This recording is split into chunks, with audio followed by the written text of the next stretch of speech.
أنزلناه قرآنا عربيا لعلكم تعقلون.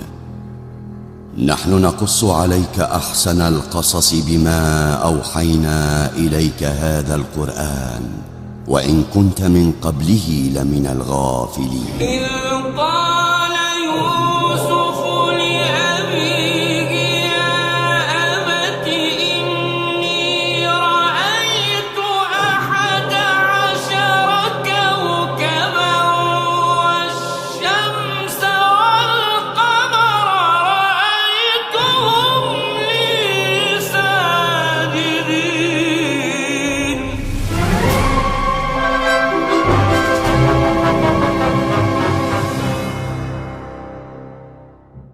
إلهي، سماؤك ملأ بالغيوم، لكنهما عينا عبدك يعقوب اللتان تمطران.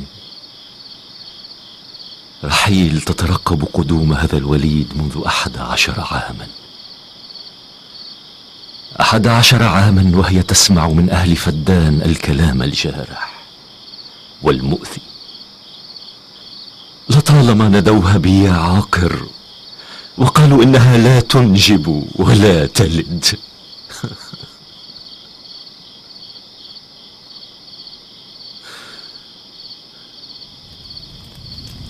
اعذرني أيها الكاهن الكبير، فقد حلمت الليلة بأشياء عن يعقوب وآله، أشياء كثيرة.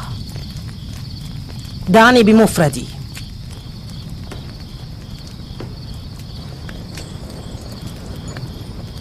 فلتصب الآلهة لعناتها على يعقوب وآله أجمعين.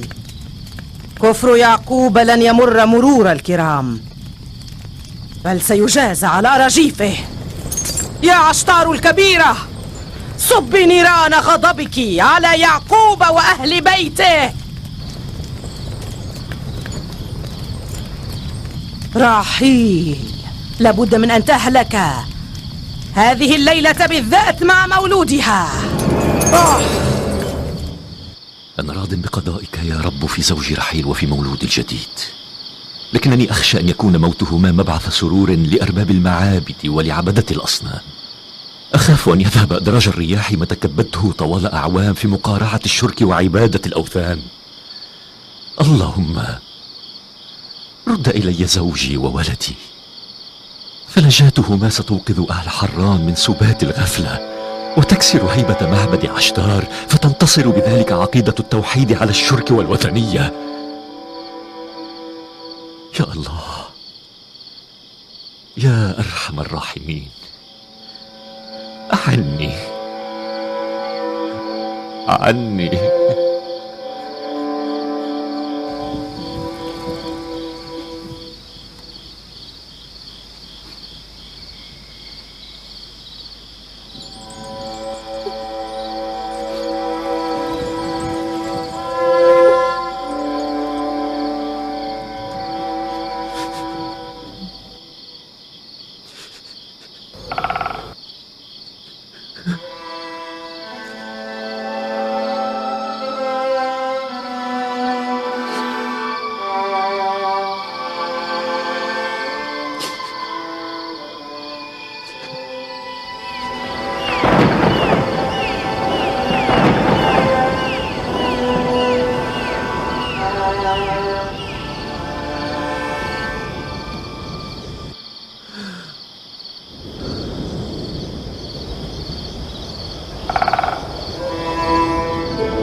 ما هذا النور الساطع في ظلام الليل؟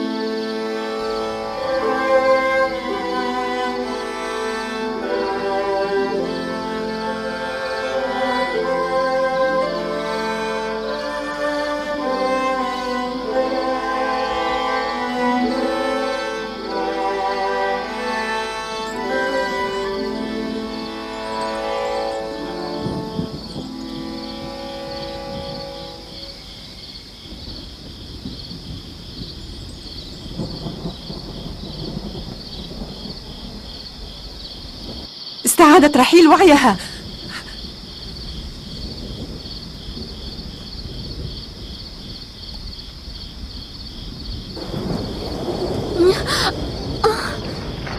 ها قد بدأنا من جديد. رحيل، رحيل.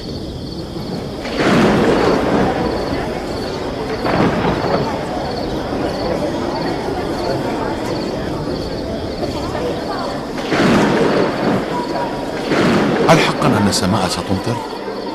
أقالوا أن السماء ستبكي على ما نزل برحيل. هذه علامات غضب الآلهة.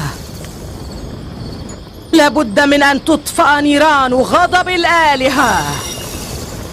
سوف يجازى يعقوب وآل يعقوب. يا عشتار الكبيرة، دونك ناموس الآلهة فدافعي عنها. صبي نيران غضبك على آل يعقوب ذي الأراجيف.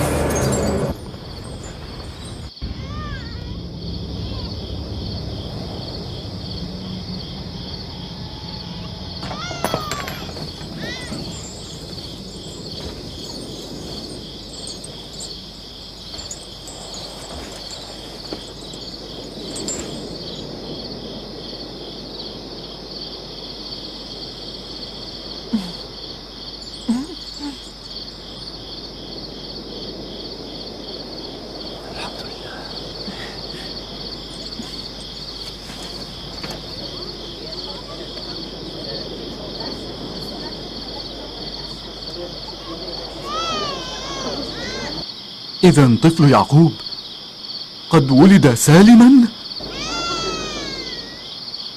لعلها لعنات عشتار وسحر إيستر.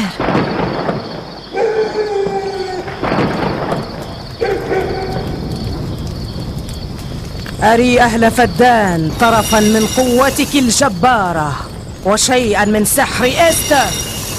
يا عشتار الكبيرة، أدخلي السرور إلى قلوبنا.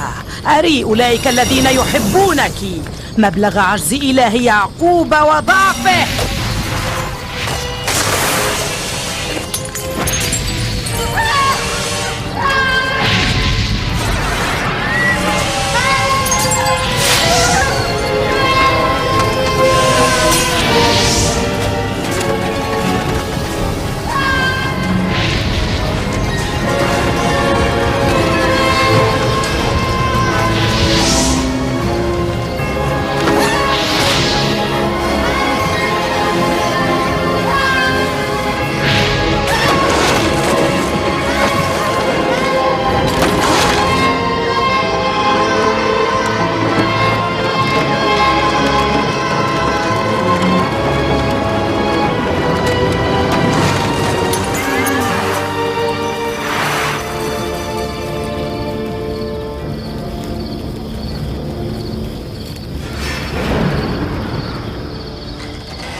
السلام على نبي الله. السلام على نبي الله.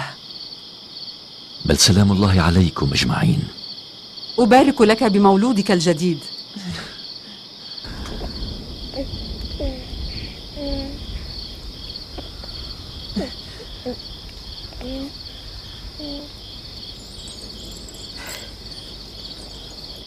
أحمد الله تعالى على ألطافه البهية، وأسأله أن يحيطك يا ولدي بالخير والبركة.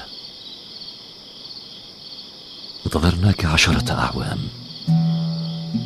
فعلى ماذا التأخير؟ ألن تسأل إن كان المولود ذكرا أم أنثى؟ أوليس يوسف اسما للذكر من الصبيان؟ وكيف علمت؟ من أخبرك أنه ذكر؟ أخبرني بذلك من بشرني بقدومه قبل ساعة.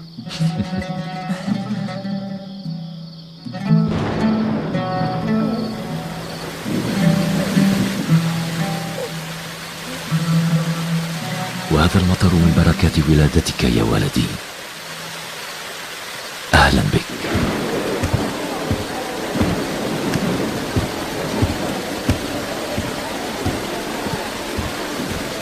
رحيل ومولودها بخير وعافية. ما لنا ولهؤلاء يا امرأة؟ انظروا جيدا إلى هذا المطر الذي يذهب اليباس والقحط عن فدان. لماذا نتغافل عن أن المطر شرع في الهطول مع ولادة ابن رحيل ويعقوب؟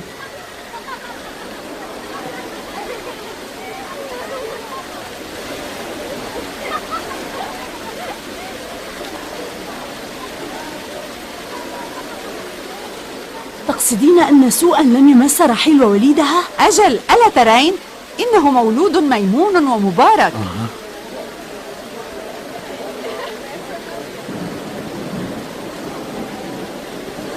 لقد أمطر. ما لكم واقفون من غير حراك؟ قدموا القرابين من الأغنام والإبل، ارفعوا الزين في أرجاء فدان. يتوجب علينا أن نشكر إله يعقوب. اليوم كتبت ولادة جديدة لابنتي، وذهب القحط عن مدينتنا.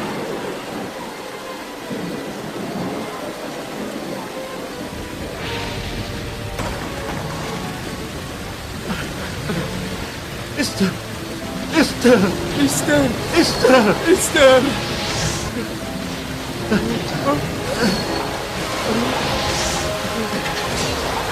استر استر.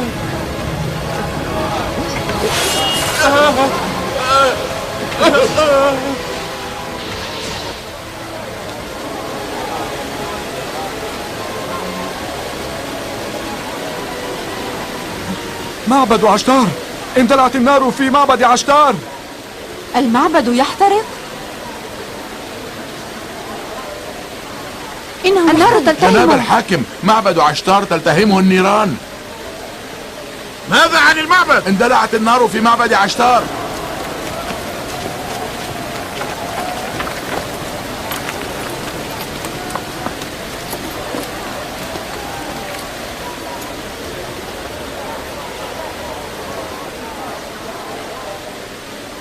وما عساه قد حصل.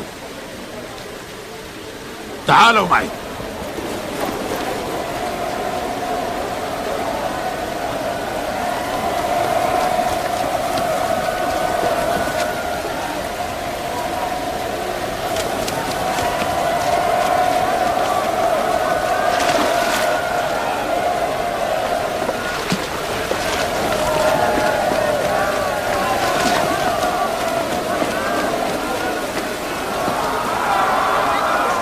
يحترق بالنار.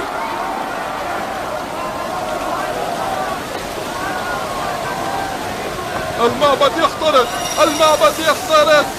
هيا ساعدونا بسرعة، هيا.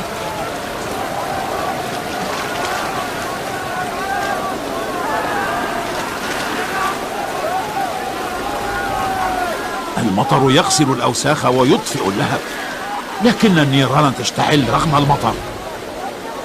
أليس هذا عجيبا؟ النار تلتهم معبد عشتار. هيا فلنساعد بعضنا البعض.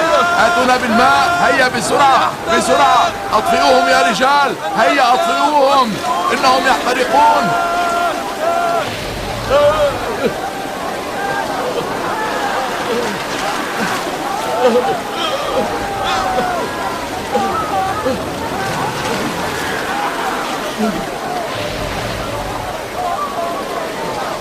أين الساحرة إستر؟ علقت وسط ألسنة اللهب ولم نتمكن من إنقاذها.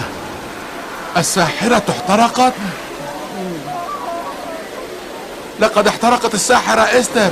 ماذا؟ الساحرة تحترق؟ وهل يعقل أن تحترق الساحرة؟ ألم تستطيعوا إنقاذها؟ كيف يمكن أن تلتهم النار ساحرة المعبد؟ لا غرابة في ذلك، احترقت لأنها ليست من الآلهة. انظروا إلى الإلهة عشتار وكهنتها، كيف احترقوا بالنار ولم يقدروا على استنقاذ أنفسهم. ألم تقل إستر إن رحيل ووليدها هالكان؟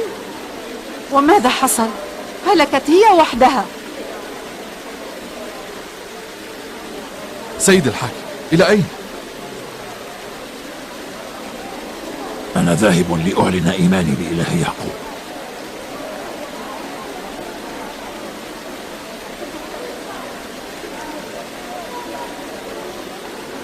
ألم تقولوا من قبل أن يعقوب سيكون علة بؤس أهل فدان وفنائهم؟ إن ابن يعقوب كان علة هطول المطر ونزول الخير والبركات.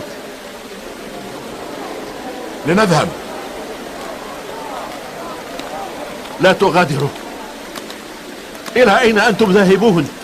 لا تغادروا، ابقوا هنا. ابقوا. إلى أين أنتم ذاهبون؟ انظروا إلى المعبد يحترق. سوف تهلك عشتار الكبيرة ومعها الساحرة إستر. عودوا. إلى أين تذهبون يا أهل فدان؟ علينا أن نطفئ النيران التي تلتهم المعبد. أنقذوا عشتار الآلهة. أطفئوا نيران المعبد. عودوا.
كأني بماء غيث رحمة الله وقد أذهب الرجس عن أجساد وأرواح هؤلاء القوم. هذه الأمطار تغمر مدينتنا عند قدوم مولودك الجديد. حبذا لو أريتنا إياه.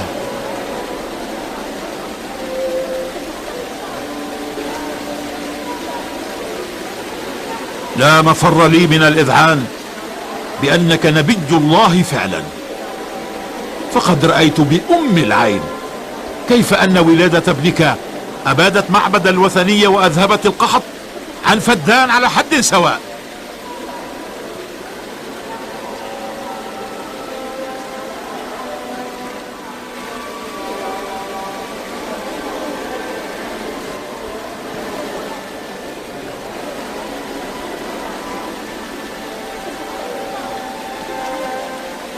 لا ريب أن ولادة يوسف مباركة، لكن الذي أباد معبد عشتار وأحرقه وأنزل المطر على فدان هو إلهي وإله العالمين، الله الأحد. ألا تودون رؤيته؟ أنا وزوجتي كنا رأينا إلهك من قبل، وهذه الليلة قدر لأهل فدان أن يروا القدرة المطلقة لإلهك وأن يعاينوا عن كثب ذل آلهتهم، وها هم جاءوك ليشهدوا أن لا إله إلا الله الأحد. يا نبي الله، يا نبي الله، أنر قلوب قومك بنور الإيمان. سمعتم جميعا مقالة فارس، موافقون؟ لا. رددوا بعدي. لقد كفرنا بالأصنام والأوثان، وما شاكلها من الآلهة المصطنعة، نبرأ منهم أجمعين، ونشهد أن لا إله إلا الله الأحد، رب السماوات والأراضين، نؤمن بأنبيائه ورسله ولا نفرق بين أحد منهم، ونحن لهم طائعون ومتبعون.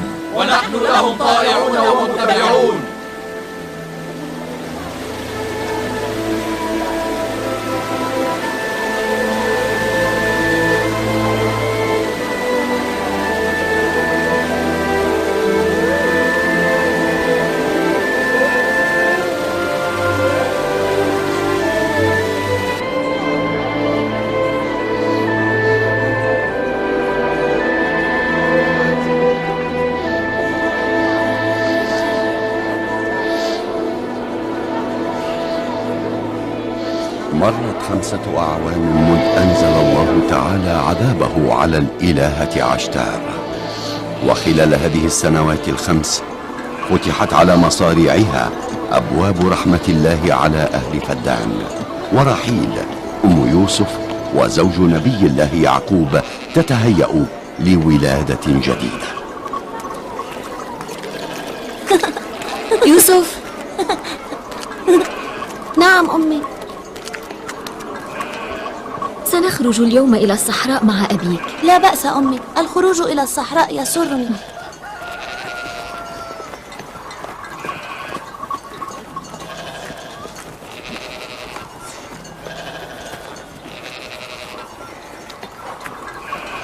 الناس تحب يوسف. إنه مبارك.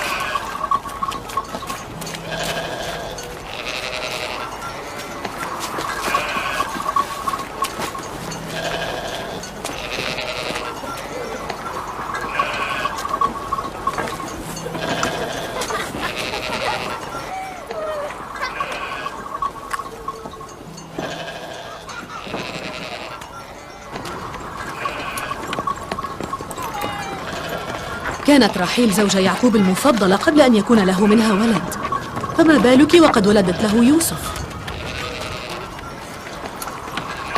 أنا وزلفة صرنا جاريتين، لا يطيب لنبي الله يعقوب أن يتفسح معنا. ماذا عن أمك ليا؟ إنها مشغولة أو لا رغبة لها بالخروج أو التفسح، وما أدراني. أو لعل أباك لا يود أن يصطحب معه غير رحيل.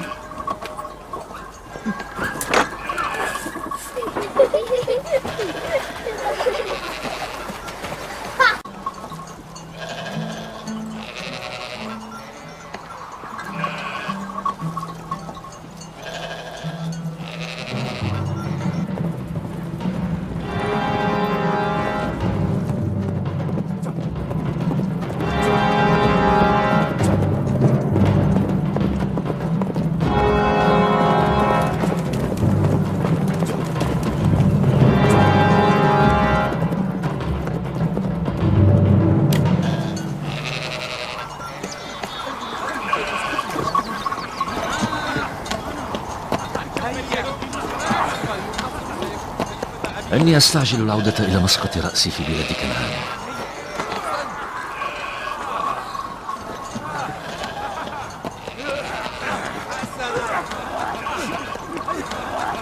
أخشى أن أولادك يتعاركون.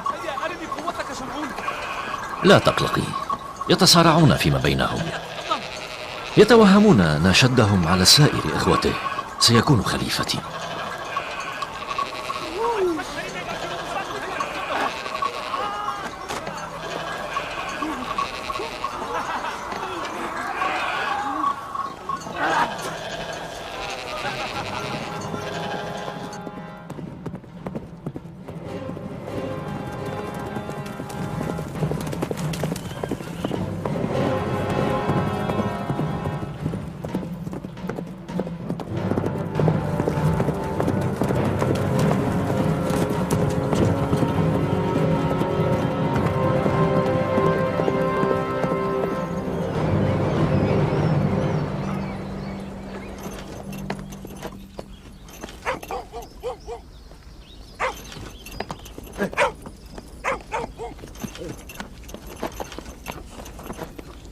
هل تعرف يعقوب النبي؟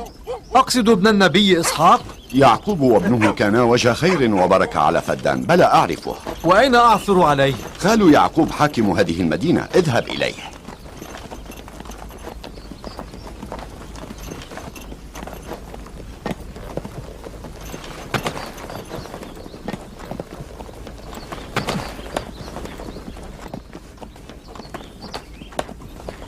من أنت؟ أنا رسول من كنعان، أستأذن للدخول على جناب الحاكم. هيا اتبعني.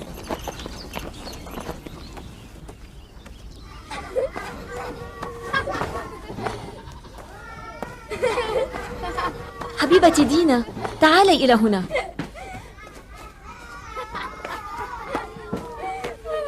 العبي مع يوسف، ريتما أساعد أمك قليلا. حسنا.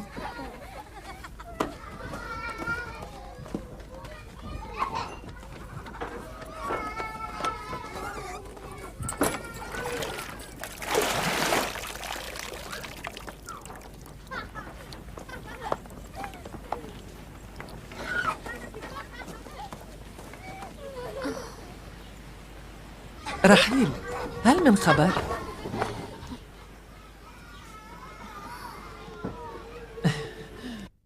بورك لك. هل يعلم نبي الله بذلك؟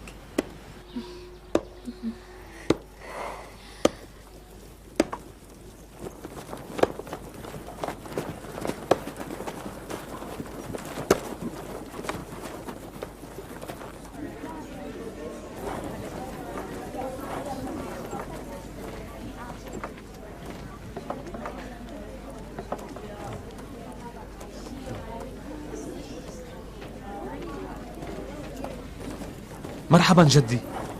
مرحبا بك جدي. مرحبا أبي، ما الأمر؟ مرحبا، تذكرتنا أخيرا؟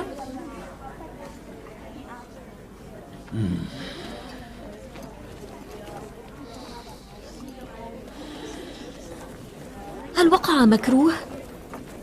ما الذي حصل أبي؟ ذاك الرجل الذي ترونه جاء من كنعان وهو يحمل إلينا أنباء سيئة. أين يعقوب؟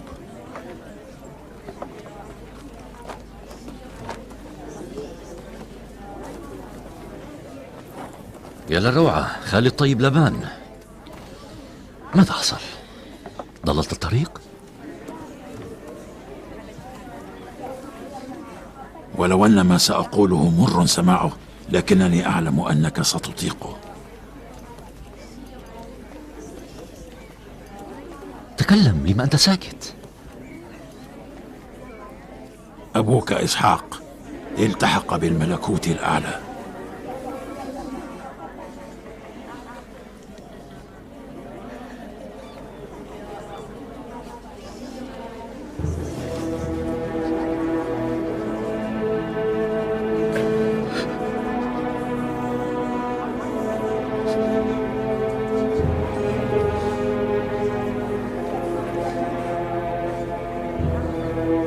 لله وإن إليه راجعون.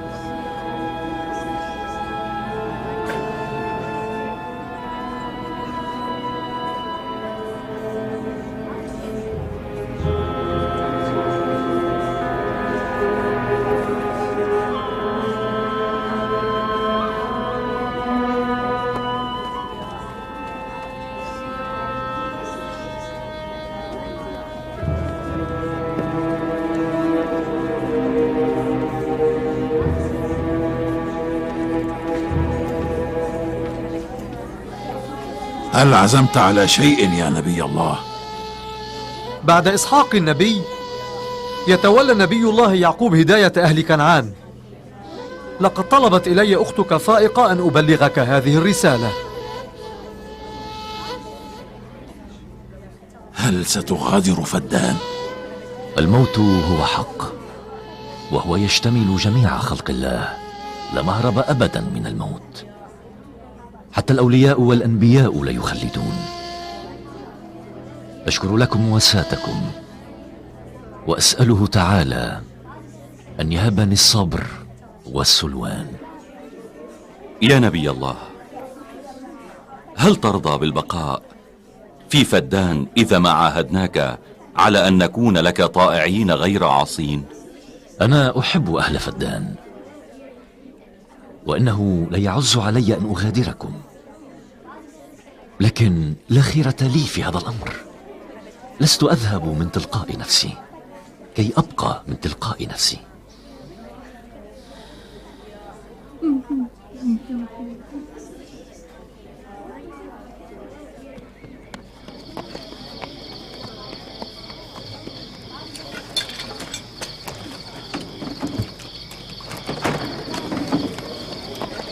سننطلق غدا صوب كنعان إن شاء الله تعالى. نحن جاهزون. سنغادر معك. أنا وزوجتي أعددنا العدة للذهاب. إلى أين تذهبان؟ معك إلى كنعان. لن نترك نبي الله ما بقينا على قيد الحياة. ليس بمقدوركما أن تأتيا معي. خير لكما أن تبقيا هنا في فدان، وتتخذا من بيتي وداري مكانا لكما. لكنني أدين لك ببقائي على قيد الحياة. لقد عاهدناك على أن نكون لك خادمين، ما أطال الله في عمرينا. زوجك وأقاربك أحوج ما يكونون إليك. حران هي موطنك، وأنت لا تدين لي بأي شيء. من الأفضل أن تبقيا هنا.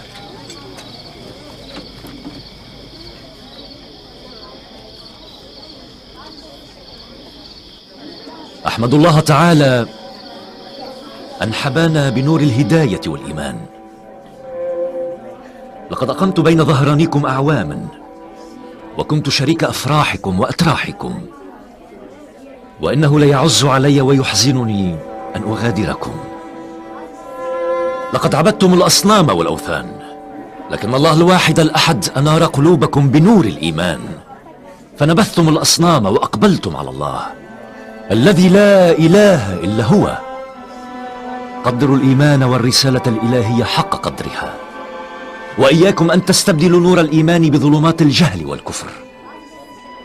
سواء أقمت معكم أم لا، فإله يعقوب شاهد على ما تقترفون من فعال. أستودعكم الله جميعا.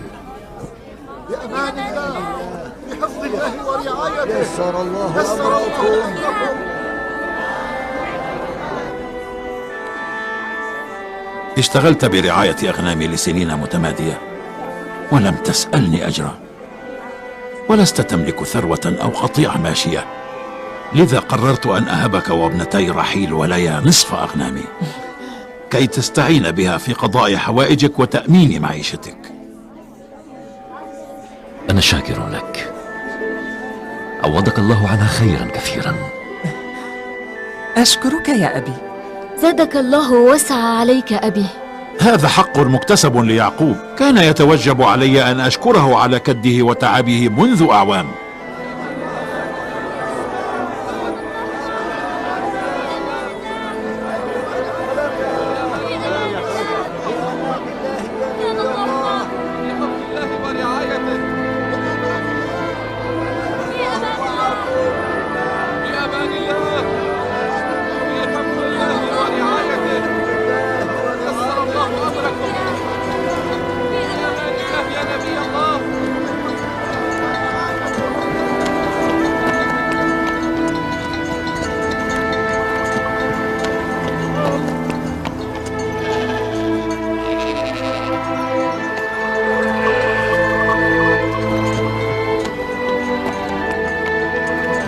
فليحفظكم الله جميعا.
خالتي ليا، لما تكون خالتاي زلفة وبلها الحسد لأم رحيل؟ من قال لك هذا؟ الجميع يتحدث بالأمر، يهوذا نفسه سمع بلها وزلفة تتكلمان به. على الأطفال ألا يتدخلوا، لكن بما أنك سألت سأجيبك. كانت بلها فيما مضى جارية لأمك، ولأن أمك كانت عاجزة عن الإنجاب أرادت ألا تخسر منزلتها عند أبيك، فوهبته جاريتها ليتزوج بها عسى أن يرزق منها بولد. أنجبت بلها أخويك من أبيك، دان ونفتالي، وصارت محظية ومحترمة عند أبويك، لذا لا غرابة في أن يعتمل الحسد في صدرها بعد أن ولدت أنت، فهي تتوهم أنها خسرت موقعها في نفس أبيك. وهل كانت زلفة جارية عندك؟ نعم، بعد ذلك قررت أنا أيضا أن أهب أباك جارية زلفة. خشيت أن تتقدمني أمك في استمالة قلب يعقوب إليها. وزلفى ولدت أخويك جاد وأشير.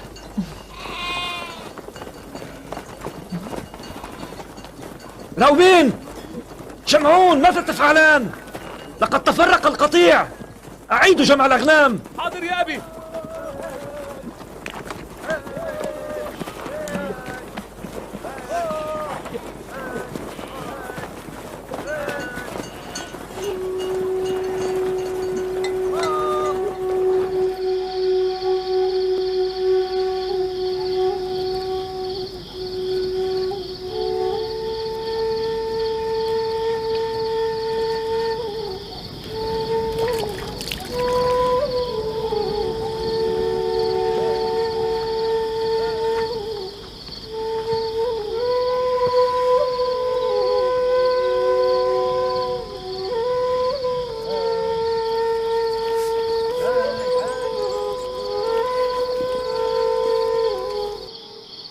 ليا، ألا توافقينني الرأي على أن يعقوب يبالغ في تكريم رحيل؟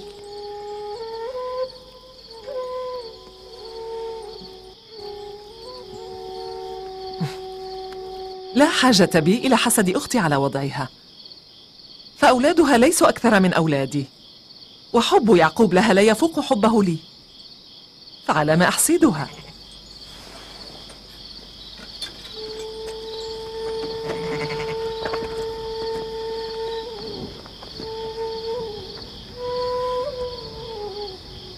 توقعت هذا، فهي لن تجارينا في موقفنا من أختها.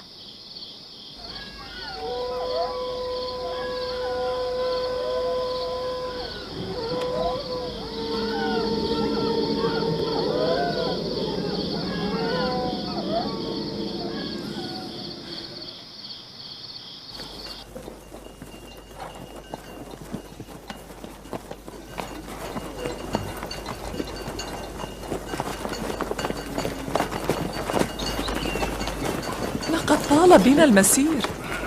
نكاد أن نصل.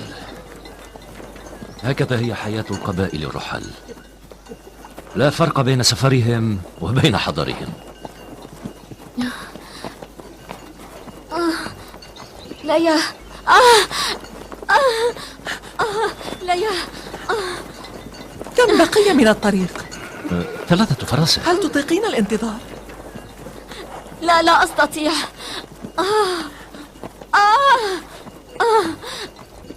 يهوذا، راوبين، شمعون، انصبوا خيمة ها هنا، سنحط الرحال.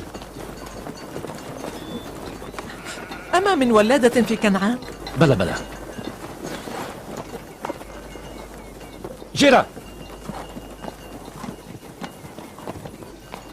أسرع إلى كنعان وأحضر معك أختي فائقة وولادة من النساء. سأذهب وأعود فورا.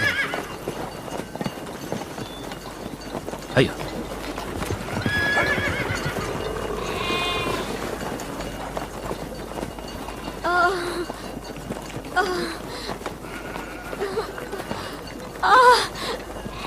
تماسكي يا أختي رحيل، ساعدنني. هيا، تعالي. بهدوء، على مهل، رفقا بها. تعالي.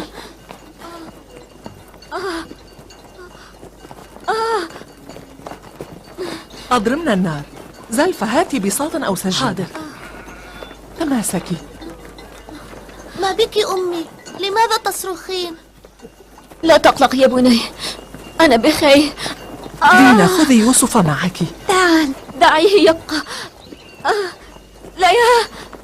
تماسكي يا رحيل.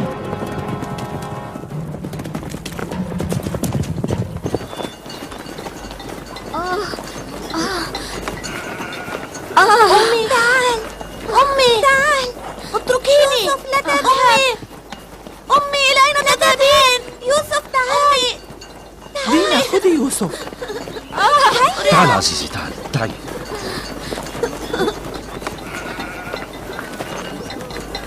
ماذا حصل بني؟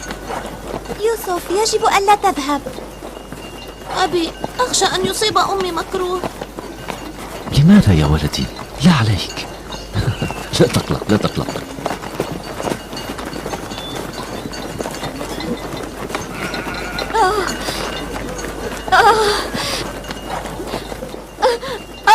ليلطف الله بحالها. ولادتها السابقة كانت شاقة. مسكينة كادت توشك على الموت. قولوا ليعقوب أن يدعو لها. اهدئي.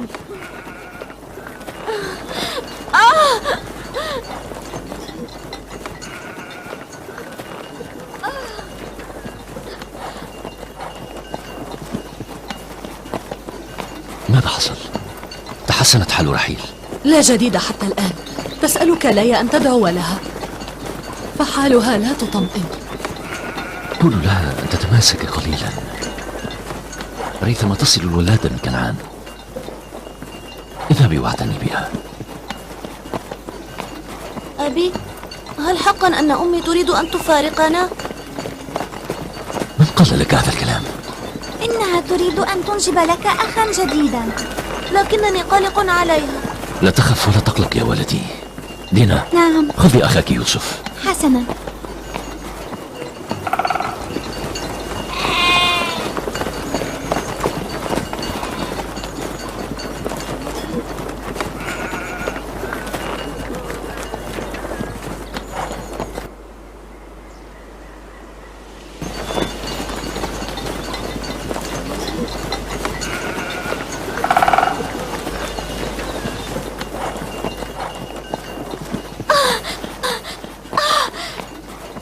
أتمنى أن يختم لها بالعافية كالمرة السابقة. فليتلطف بها الله. تماسكي. أنا لا أظن أنها ستنجو هذه المرة. هل كففت عن نفث النحس يا بومة الشؤم؟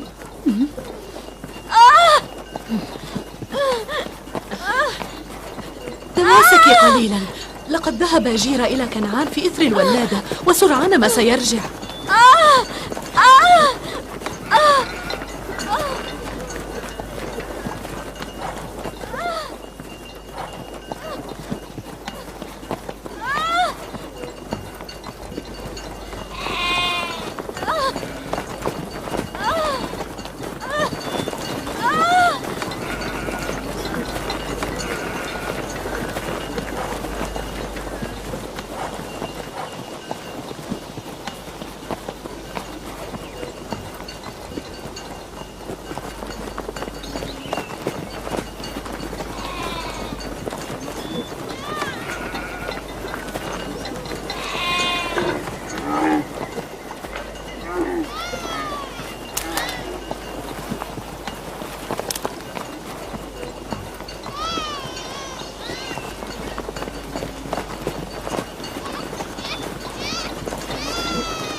أوصيك بابني، أوصيك بيوسف خيرا يا يعقوب، أوصيك بيوسف خيرا يا يعقوب.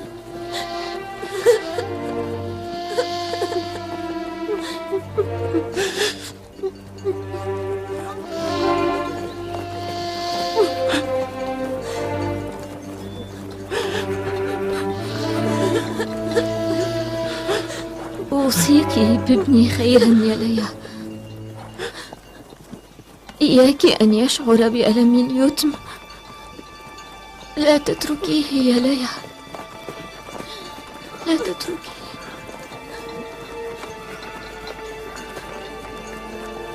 أمي أمي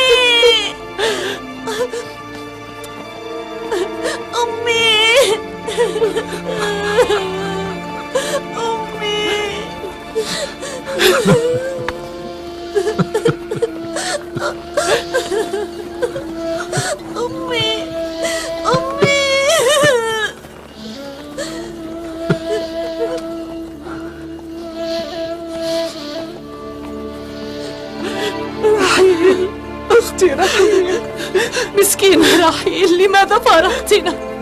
فليرحمك الله. خالتي رحيل، أختي رحيل، فليرحمك الله.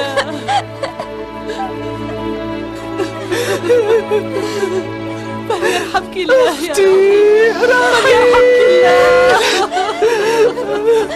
رحيل